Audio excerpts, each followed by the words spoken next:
So, hi po mga ka-Diyosa. So, ayan, gabi na naman. It's time for our skincare routine. And syempre, yung gamit natin is yung ating SCD Peeling Skin Lotion. Itataob ko sana kasi hindi makita. So, ayan, itayo ko lang dito yung ating camera. So, ayan. By the way, nakita ko yung comment na to and nakakatuwa lang and share ko siya sa inyo.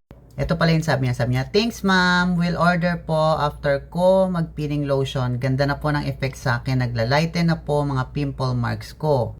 So ayan, hi sa'yo ka-Diyosa and thank you so much for sharing your experience, your feedback sa paggamit po ng ating SCD Peeling Skin Lotion. Oy, ayan, baka naman ha, sa akin ka nang umorder after nyan maubos ha. So by the way, speaking of pimple marks, last few weeks ago may in-upload akong video and ito, pakita ko sa inyo. So, kung mapapansin nyo dito sa video na to, kung napanood nyo siya, so, ayan ay, kailan ba siya? December 3. Ayan yung date niya. Ayan. December 3 siya, 2024 lang. So, ayan yung aking pimples. As you can see, namimintog pa, bagong-bago. And ginamitan ko yan ng ating SCD Peeling Skin Lotion. And, ilang araw na ba mula nung 3? So, mga 23 ngayon, December 23 ngayon, minus 3. Oh, 20 days. After 20 days of using SCD Peeling Skin Lotion, ito po yung update sa pimples ko dyan sa aking baba. So, ayan. Pakita ko sa inyo. Ayan na siya ngayon. Halos wala na. O, diba? Wala na. Flat na siya. So, inuunti-unti na nating binubura. Pero pag medyo ganyan na, hindi na siya masyadong visible. O, diba? Ayan. Katulad ng iba kong mga pimple marks dito noon. O, diba? Ito, hindi ko alam. Pimples din yan. Pero parang naging butlig siya. So, hindi siya naaalis. Hindi na siya tigyawat. Parang naging butlig siya. So, ewan ko kung magiging red mark siya. Pero yung pimple talaga na nakita nyo dun sa video, ayan na, wala na siya. O, diba? Sabi ko naman sa inyo, tsaga-tsaga lang tayo. So, ayan, share ko na sa inyo. Mag-apply na ulit tayo ng ating SCD Peeling Skin Lotion. Again, sa mga makakapanood dito, paano umorder, punta lang kayo sa aking profile and check nyo lang yung playlist ko doon. Ngayon, for how to use and then for more product knowledge, video tutorials, ay nandyan po yan sa playlist sa baba. So, ayan, proven and tested po, nakaka-lighten siya ng pimple marks for after 20 days. Ito na po yung epekto niya or result niya sa skin ko after 20 days. So, ayan. So, syempre, hindi tayo titigil. Matigas ang mukha natin mga Pilipino. Ituloy natin hanggang sa mabura siya. Katulad ng ibang mga pimples ko dito, at kung san-san pa. Pati dati nagkaroon din ako dito. Wala na.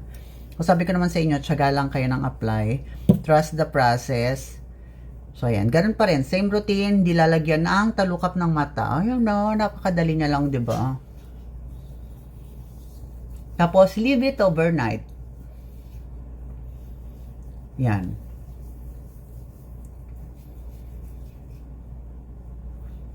Oh, hindi po ako naglalagay dito ha. Palagi ko yung pinaaalala sa inyo. Pero actually, kaya ng balat kong lagyan yan. Pero marami kasi sa inyo, lalo na yung mga first time user, baka lagyan, mapahamak. So, hindi ko na siya nilalagyan. Baka tanongin nyo, magpapantay po ba ang kulay kahit di nilalagyan? O, ayan, kayo na po ang tumingin. Siyempre, nakukuha yan ng Kojic na kasama doon sa ating peeling set. Okay? So, ayan na. Nawawala na yung aking pimple marks, as you can see, diba, ang ganda. Then, yung natira yun, nilalagay ko lang siya sa leeg, di ko siya pinupuruhan, kasi nga, manipis, baka masunog, alam niya na. So, ayan na yung ating 20-day update sa aking pimples after, ano pa sinasabi ko? After using the SCD Peeling Skin Lotion. So, okay. Ngayon, sa body, ito naman po yung ginagamit ko, okay? The SCD Bleaching Lotion. So, SCD pa rin tayo. Huwag na tayong mga pitbahay pa. Lahat yan nasa showcase ko ha, pag gusto ninyong bumili. So, ayan. So, ganyan lang. Mamaya na ako maglalagay sa legs kasi meron akong isang video dyan na naglalagay ako sa legs. Parang ayaw i-boost ni TikTok. Nudity daw. So, ewan ko. So, ayan. Nakapaglagay na tayo. So, later na yung legs, baka naman tanongin nyo pa pati ko nilagyan. Baka magalit na naman si TikTok kasi nagpakita tayo ng legs na naglalagay ng lotion. Sino ba naglagay ng lotion sa legs na walang, na may damit? So, yun lang mga ka-Diyosa. So, kung pwede ba siya for removing pimple marks or pimples, yes, pwede po. So, yun lang mga ka-Diyosa and have a great day po. Bye-bye!